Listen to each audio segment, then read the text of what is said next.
Okay, hi everyone. So I'm Nick Makins, and today I'm going to be talking about choice under uncertainty about patient preferences. But first, I thought I would introduce myself a bit and talk a little about my sort of research background and interests and what I plan to do here at King's as part of the Sowerby project.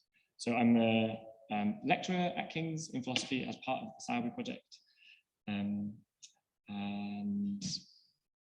yeah, my sort of research backgrounds are not immediately in philosophy of medicine, so I sort of wanted to talk a little bit about where I've come from and why I'm here, to justify my position and give you an account of how my background has led me to here. First, I just want to say, yeah, thanks for a really great 2 days of talks. It's been incredibly interesting. My head is absolutely spinning. And although I felt like I've been on listening mode, mostly just trying to absorb things, still managing to lose my voice just from like hearing all of the chat that was on there. Okay, so research background and things. So most of my research to date has been about practical rationality and decision-making in choices in which choices under different kinds of uncertainty or practical conflict. So that is choices in which it's hard to know what to do, or we don't know what to do because we either lack some crucial information upon which our choice would depend, or because there's conflict between the different things that we care about, and it's not clear exactly how we should resolve that conflict. The general sort of approach I've adopted to these kinds of choices is to start from a sort of decision theoretic models of choice kind of perspective, and then look at these kinds of tricky choices. But that's not so much because I think that decision theory just has the answers, just kind of chuckle decision theory at the problem and see what sticks. Rather, because I think a few interesting things can happen when you look at things in that perspective. I mean, sometimes that sort of approach can just provide straightforward recommendations or explanations for the choices that we're considering. But quite often that doesn't end up working out, and it seems that there's something wrong with applying that sort of model of choice to a particular kind of decision. And I think when that happens, figuring out exactly why that is can often reveal some interesting features of the choices that we're talking about, or the kind of attitudes and judgments that underlie them.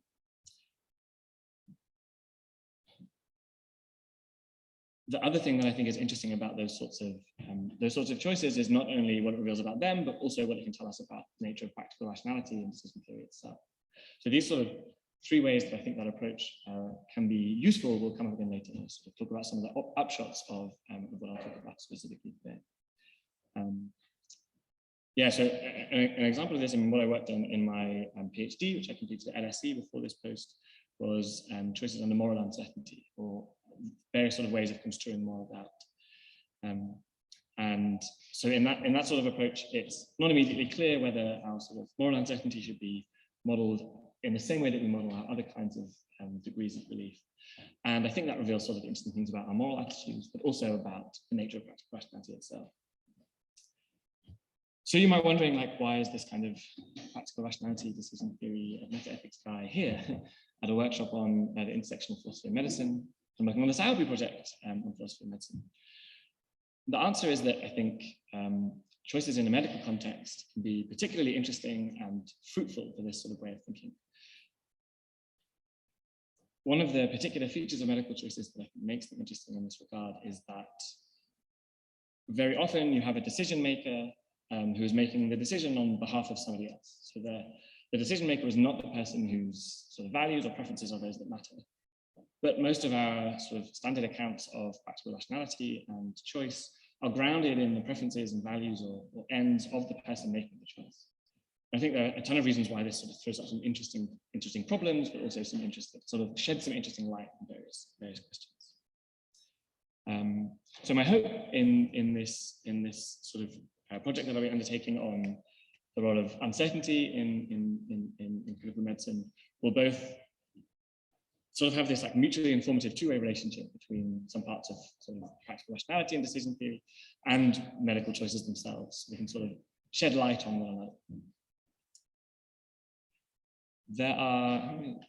There are so sort of 4 sub-projects that I'm planning to work on. Obviously, these things change once you get moving, but I thought I'd briefly mention what those might be, partly so that anybody with sort of shared interests or who knows things can come and talk to me about it, or be involved as I get things moving.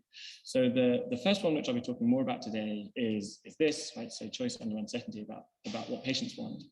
So I won't say anything more about that for now, because that'll be the sort of rest of the talk. Another sub-project concerns how we accommodate different risk attitudes in choice in the medical context. So there's this whole sort of growth of interesting literature on how choices that exhibit something other than risk neutrality can be rational, and sort of what the arguments are for that, or the way we can accommodate those sort of risk attitudes in models of choice. But again, because of this feature in medical decisions, where we have the decision maker themselves and the person about whom the decision sort of concerns, you might end up with different risk attitudes. It's not clear exactly how to accommodate, which ones you should accommodate in your choices, or how to perhaps accommodate more than one. So that's the second sort of sub-project I'm interested in.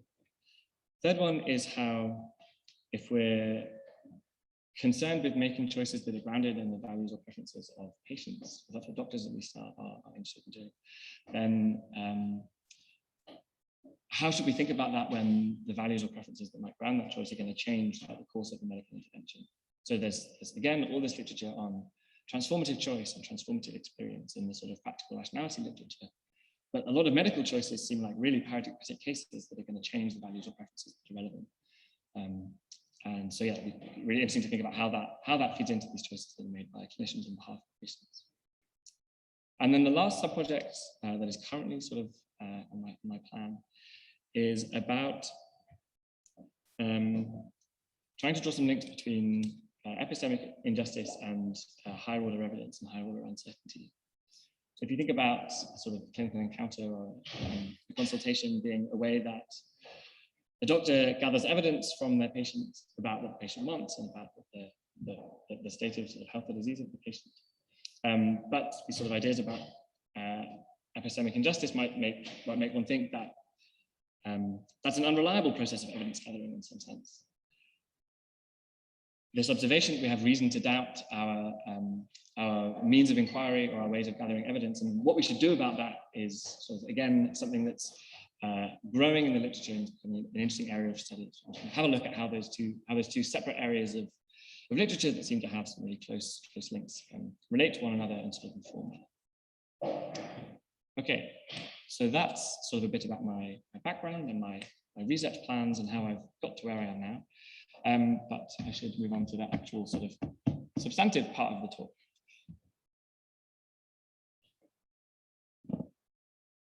So there are tons and tons and tons. It's not very hard to think of choices in which, medical choices in which the choice has to be made by a clinician on behalf of the patient, but where that clinician might well be uncertain about exactly what the patient wants, what their values or their preferences might be.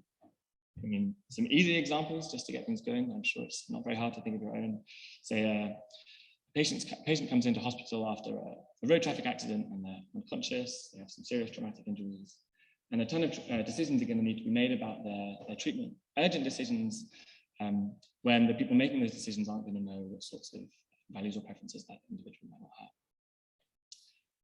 Another sort of choice might be dealing with incidental findings that come up either in investigations or often during surgery, that people find things that they weren't expecting to find, and then have to choose, while the patient isn't in a position to express their own preferences, what to do about it, whether to treat it there and then while they can. Even choices about whether or not to inform patients in some contexts might be tricky when you don't know whether they want to know, right? When we consent to an investigation, we make it quite clear that we want to know something about ourselves. But if we're having an intervention that reveals something about our state of health, it's not immediately clear how to deal with that in these cases. Or one last example, which relates to some of the other things that we've heard about today and yesterday. There are instances in which somebody might be detained under the Mental Health Act with a severe mental disorder. I can consent to make certain choices about their own care, and if they might well have next of kin who can sort of be advocates for them, or they might have advanced directives, but they might well not, or those sort of mechanisms might not just provide enough information in order to inform the choices that need to be made on their behalf. 3 examples, but clearly there are going to be loads and loads more.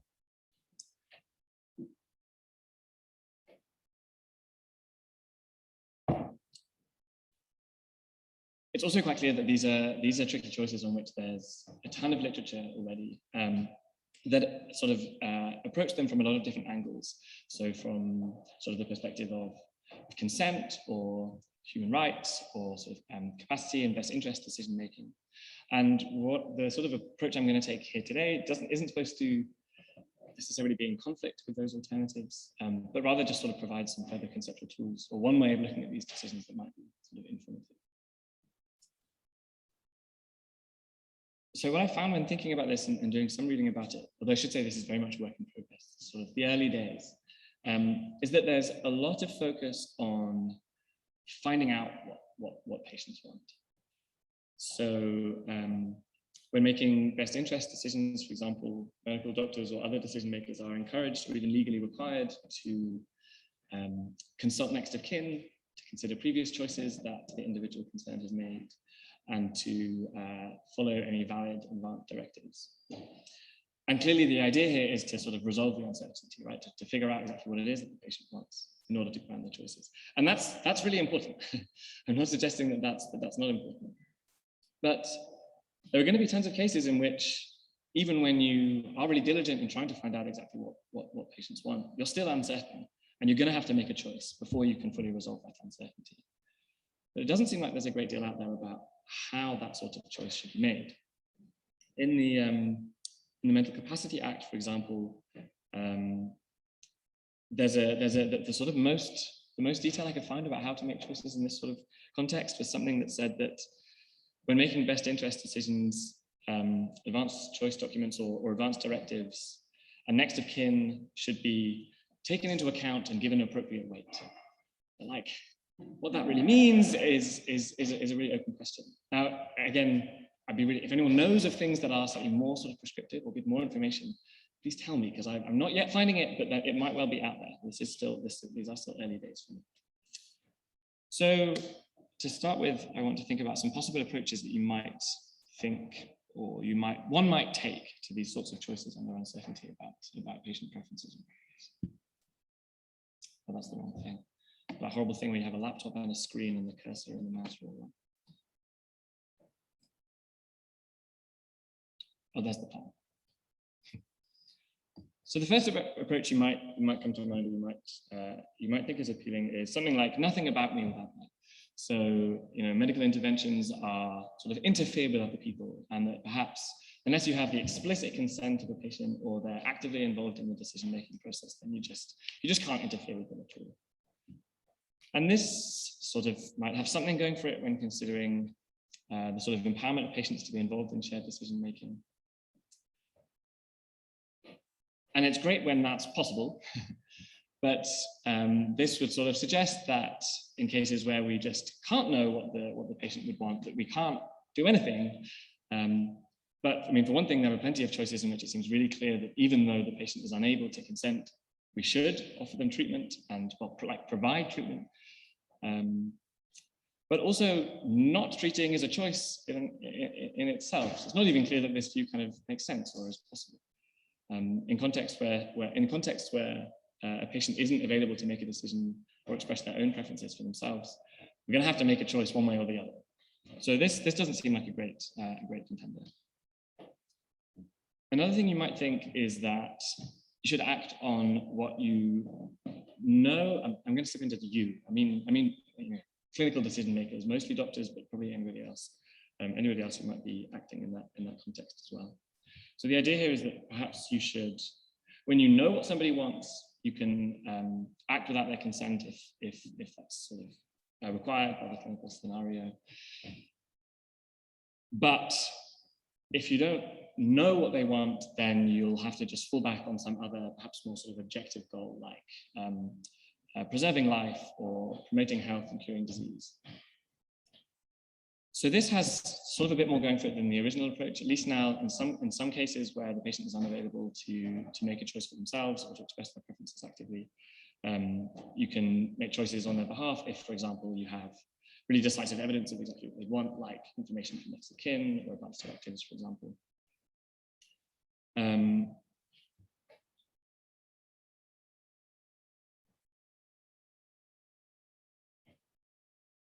And I actually, yeah, so one thing I need to look into more, and would also be very keen to hear from anybody about, is what in practice happens. what in practice happens, and what things like the law or any professional guidelines say. Because I have the impression from talking with some people that in at least some cases, this sort of thing, this number 2, does in fact happen. So actually, Nina, we were talking yesterday about in the context of child mental health, as it sort of often happens that because communicating with children can be hard, because they communicate in different ways to adults, in particular, that sort of can be made much more difficult in the context of mental health problems. We decision makers or clinicians are uncertain about what those children want, and so they don't even really try to find out. They just kind of go, okay, well, we'll make the decision on some other sort of more objective basis. So I think there's some suggestion that even though there are some obvious problems with this sort of approach, it does, at least some of the time, actually happen. The main problem here is basically that it throws the baby out with the bathwater. I mean, clearly there are loads of cases in which we have good information about what people want that falls short of certainty and knowledge. And in those cases, we shouldn't just disregard the information we do have simply because it's not enough for us to know what we certain. Okay, another approach you might take, which sounds a lot more plausible and probably is also more common in practice, is something like balance of probabilities. So perhaps you should do that which you think the patient is most likely to want you to do. So this is, sorry, I've lost my notes. Okay, there we go. So this sounds pretty intuitively good. If you don't know exactly what somebody wants you, what decision somebody would want for you to make on their behalf, you should do what they would probably want you to do for them, or what choices they would probably want you to make on their behalf. And assuming you're sort of relatively diligent in informing your beliefs about what they might want, this is going to get it right in a lot of cases, right? This approach also means, unlike in the first 2 approaches, you'll be sort of grounding the decisions in the interest of the patient, sort of by their own lights, even when you're uncertain about what they want, what they might want. Which means that sort of all or many more of these choices are able to be grounded in what we think the patient actually wants, which are sort of good features. But I don't think this is the right account either. To see why, I think it will be useful to turn to, or to think about why it is that a similar sort of approach isn't adopted under outcome uncertainty. And that means I'll support a sort of a 4th alternative. So what I mean by outcome uncertainty is just uncertainty about some features of the world that will determine what outcomes arise from which options. So for example,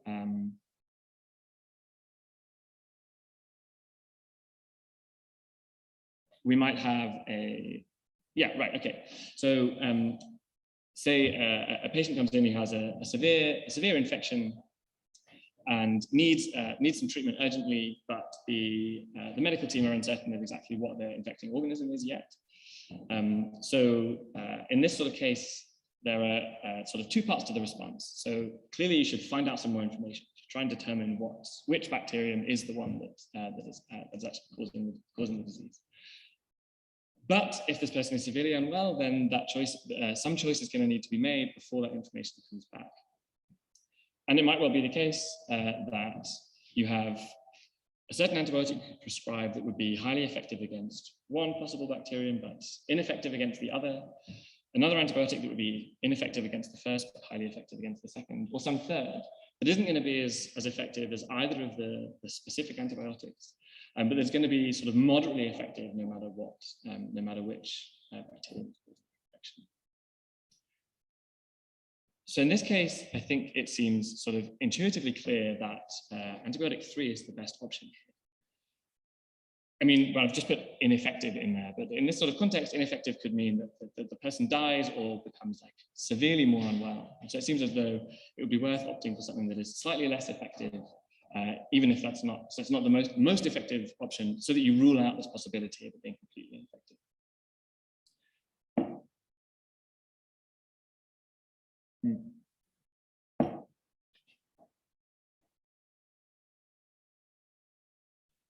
One way that I think we can make sense of the fact that antibiotic 3 seems to be the best option is that it is the option that maximizes expected value, right? So if we were to attach some numbers to these outcomes, so rather than bacterium A just being more likely than bacterium B, we actually have a probability of 0.7 for bacterium A and a probability of 0.3 for bacterium B. And then I've sort of somewhat arbitrarily attached numbers to the outcomes, but we might be able to do something like this. We can then calculate the expected value of the different options that are available to us. So,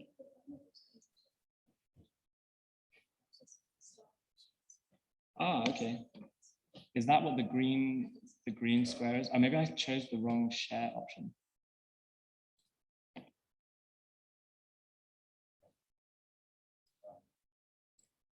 that better? Okay, great. Thank you for letting me know. Right, so when we calculate the expected value of these options, given the values of the outcomes and the probabilities of the states of the world, we get the answer that it seemed was intuitively right in the first place. So that is that the third antibiotic, the sort of moderately effective one, is the one we should opt for. So we should, in some sense, hedge our bets.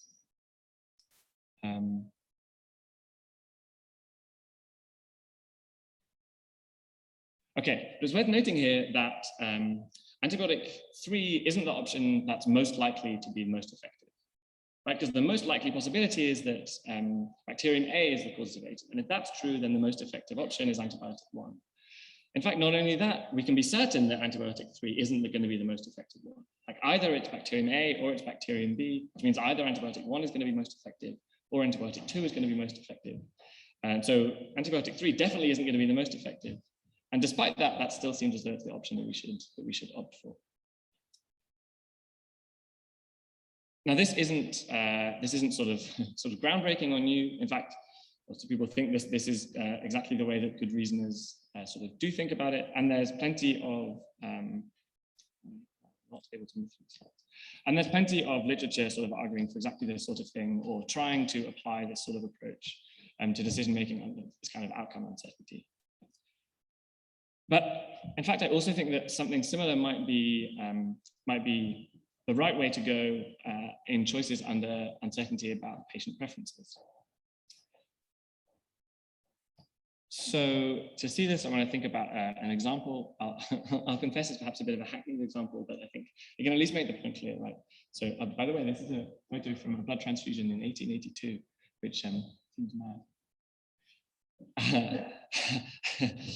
Anyway, right, so in this example, let's say that the patient urgently needs a blood transfusion, but there is some disagreement among the family members as to whether or not the patient would accept or would want the blood transfusion due to religious reasons. Some people say they would, some people adamantly say that they wouldn't. And so given that this patient is unable to provide that information themselves, we're going to have to make this choice while uncertain about what the patient's preferences for values are. Now, one thing, again, we should do clearly is to try and find some more information. Like speak to all of the next of kin, look for any advanced directives or anything like that. But again, that's just not going to be enough. We're going to have to make a decision in the meantime. And if, let's just say that we were sort of 50-50 split between thinking that this patient would want the blood transfusion or not, it seems as though not giving the transfusion if they did want it would be worse than giving the transfusion if they didn't want it. And so in that case, if that's the case, given that you're sort of got a 50-50 split about what they'd really prefer, you should opt not to give the blood transfusion, right? That is the option that would come out with the higher expected value. But that's not because it's not because the most likely preferences that you think they have, or because you believe that they're most likely not to want. So that's not because you think that they are most likely to want to have the transfusion, right? You might be exactly 50-50 split, you just really don't know. But given that one of them is worse than the other if you get it wrong, it seems as though you should opt for the one that if you did get it wrong would be less bad. And that's again something that will be captured by this sort of expected value style reasoning.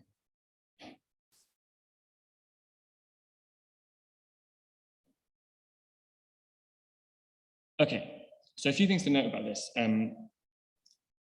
Expected value in this sort of approach comes with some technical baggage that people might not like the way I had a decision table up with some numbers in there that you might not think are a very good way of, aren't something that people are really going to do in these kinds of decisions.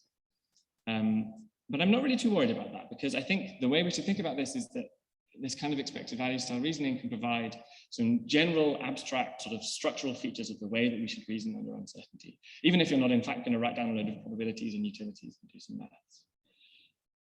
the key point is that we should consider both how likely the different possibilities that we're uncertain about are, as well as how good or bad things would be in those given those possibilities for the options that we're considering. Another thing to note about this is that it doesn't always recommend taking the safer bet, right? So recall the infection and antibiotics case.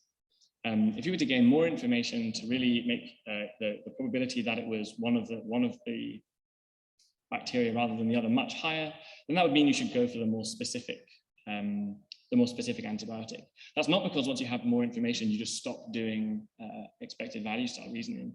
It's because when the probabilities change, one of those more specific antibiotics is going to end up being the one with the highest expected value, given the probabilities and values then, once you've got that further information. And lastly, related to that, sometimes it's not even going to recommend taking a particular course of action other than just finding out more information. So there's all of this literature about the expected value of information. And so sometimes this kind of reasoning is going to recommend gathering more information. And again, that's not because when you might be able to gather more information, you stop doing expected value, you stop working towards expected value. It's rather that in that case, the option of gather more information just is the one with the highest expected value.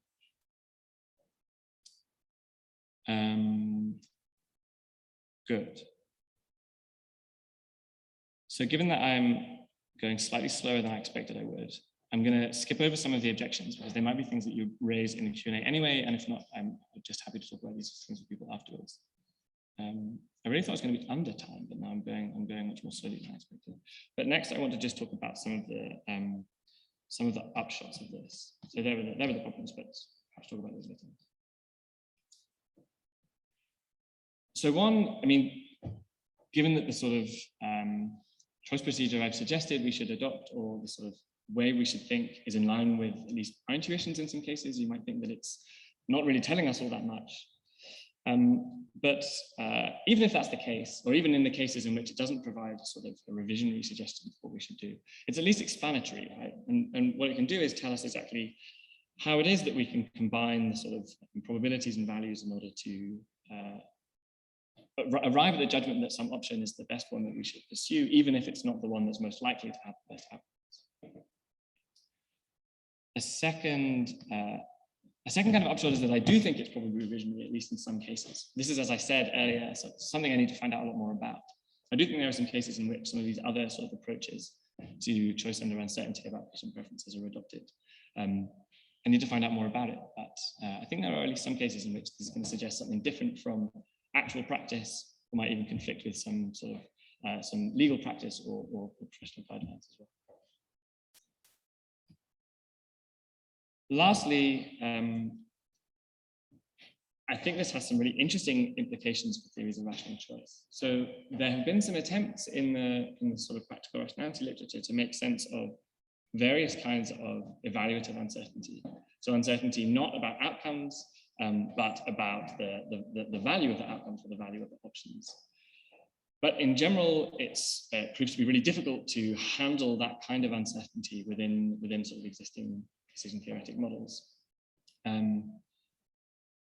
There's tons more to be said about that, and I'd love to chat about it with people. But I think what's interesting here is that, at least to me, it does seem as though this is a case of evaluative uncertainty that can be dealt with in these kind of decision theoretic ways, and where it does seem as though something like maximizing expected value is the right way to go.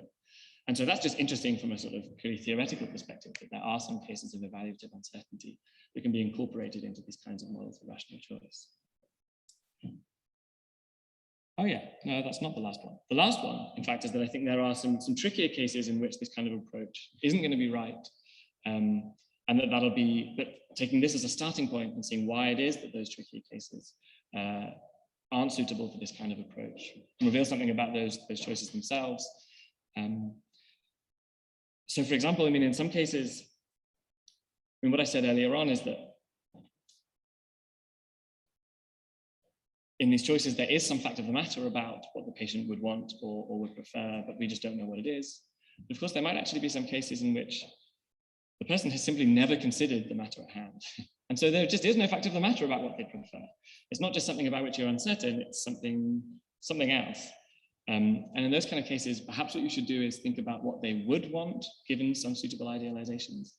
But exactly how to fill out that counterfactual and what the relevant idealizations are is, I mean, I don't know, sounds tricky, right? It sounds kind of interesting. Another kind of case, again, as I mentioned earlier on, is in the case of value change.